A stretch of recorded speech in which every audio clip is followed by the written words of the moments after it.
Hey, welcome to day one of our Wait No More video devotional. My name is John, and I'm excited to go on this journey with you in and through the Word of God. 20 total videos for our Wait No More video devotional series. And speaking of day one, today we're going to look at day one in the life and leadership of Joshua. And so if you have a Bible, you can go ahead and open up. If you're driving, don't do that. You can just listen. But we're going to look at day one of Joshua's life of leadership. And it was a significant day one. And as I was thinking about day one, there's all kinds of different memories that come to my mind. I remember day one at the new middle school when I transferred as a sixth grader. I was like, oh my gosh, I hope I remember my combination. I hope I can still find my locker. I remember day one of senior year of high school. I remember day one when it came to getting married to Kelly. I remember all these day ones, day one of becoming a dad. And certainly as you think about day one, you're thinking about different moments in your life as well. Day one as a grandparent, day one as a retired leader in the business world, day one as a retired teacher, day one as a mom, day one as a high schooler or middle schooler. And so day one comes with it some really interesting things, certainly fear. And this is what we're going to see today from the reading. If you're there, you can open up to Joshua chapter 1. As we begin day one, we're going to look at his day one. It says this, after the death of Moses, the servant of the Lord said to Joshua, son of Nun, Moses' aide. And so what's going on there is there was Moses, who was the great leader of the people of God. He led the Israelites out of slavery in Egypt. Moses was an icon, certainly. He's one of the greats of our faith, but he had a protege along the way, and his protege was Joshua. And Joshua grew up in his faith watching Moses be the guy.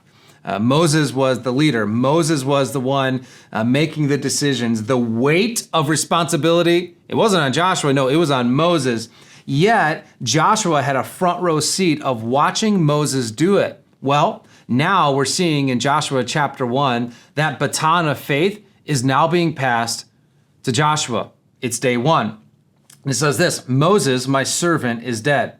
Now then, you and all these people get ready to cross the Jordan River into the land I am about to give to them, to the Israelites. Verse 3, I will give you every place where you set your foot as I promised Moses. This passage is amazing. It goes on. I'm going to skip down just a little bit to verse 6.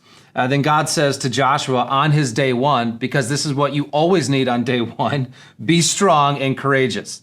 Be strong and courageous. This is what he's saying. Be strong and courageous because you will lead these people to inherit the land I swore to their ancestors to give them. And I can just imagine that weight of leadership settling in on the shoulders of Joshua in this moment. He's looking around and he's like, well, Moses isn't here anymore. It's just me and you, God. Here we go. He's saying, be strong and courageous. Verse 7, we see it again, be strong and very courageous. And then we see it again in verse 9. Look, have I not commanded you, be strong and courageous? Do not be afraid. Do not be discouraged, for the Lord your God will be with you wherever you go. And here's what I know. I just think, right, that someone out there in the world right now is going to watch this video and it just happens to be your day one of something. And God is saying to you, whether it is literally today or in the future, hey, on your day one, you're going to need some courage. And God is saying, don't be discouraged. No, you're going to have courage. Why? I will be with you wherever you go. It finishes up in verse 10 and verse 11 by showing us that Joshua, he had this kind of fast obedience. Immediately, he had courage to advance. He goes on to tell the leaders, hey, pack up. In 3 days, we're going to head west. We're going to cross from the east to the west. It is time for us to go. My question for you and I today on day one is this. Where does courage come from? Where does courage come from? The courage that you and I need right now as a church, the courage that you need as a high school student, the courage that you need as a single adult, the courage you need as an empty nester, where does it come from? You may already know this, and so let me just remind you, or you may hear this for the first time. Courage is a derivative virtue, meaning it has to come from somewhere. The courage that you and I need, the courage that Joshua needed, It was the kind of courage that had to be imported. It had to come from somewhere. And the courage that Joshua demonstrated in this moment and in the moments to come, it came from two places. It certainly came from the promises of God, but it also came from his past. His past. When I bring up the past, that can bring up a lot of different feelings for you and for me. There certainly are moments in my past that I don't ever want to think about again. They're not highlight reel moments. They're things that I wish never happened. I wish I had never done. And you probably have some moments like that in your past as well. But our past is a mixed bag. It's those things, but it's also great things. In Joshua's past, there were some great moments that he needed to draw from for his day one. He needed to go back on day one to moments of victory, to the past highlight reel moments of when God showed up and showed off. And so today on your day one, and I'm asking you, where's your courage going to come from? What if you were to travel back right now in your mind and think about those days, that moment, that situation where God came through? There's all kinds of those moments, certainly for Joshua, but the one that I was just looking at earlier in prep for today is from Exodus chapter 17. It says this in verse 8, the Amalekites came and attacked the Israelites. Moses said to Joshua, "Choose some of our men and go out to fight them. Tomorrow I will stand on top of the hill with the staff of God in my hands." Verse 10, so Joshua fought the Amalekites as Moses had ordered, and Moses, Aaron, and Hur went to the top of the hill. As long as Moses held up his hands, the Israelites were winning. But whenever he lowered his hands, the Amalekites were winning. When Moses' hands grew tired, they took a stone and put it under him, and he sat on it. Aaron and Hur held his hands up, one on one side and one on the other, so that his hands remained steady till sunset. Verse 13, so Joshua overcame. Joshua overcame. It's interesting. It doesn't say Moses. It says Joshua overcame the Amalekite army with the sword.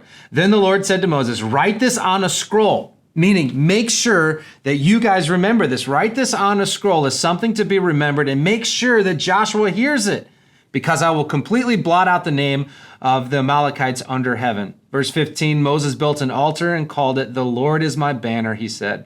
Because hands were lifted up against the throne of the Lord will be at war against the Amalekites from generation to generation. Where is your courage coming from? I just love this story because in this moment on day one for Joshua, he traveled back, no doubt, to that day. And so today is a day for you and I to remember the past of God showing up and God showing off. Where's your courage going to come from? It's a derivative virtue. It has to come from somewhere.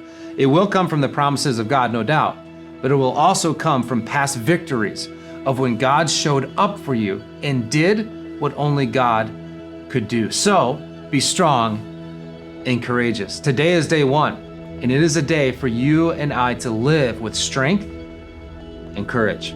That's all we have for day one. I'll see you guys tomorrow for day two.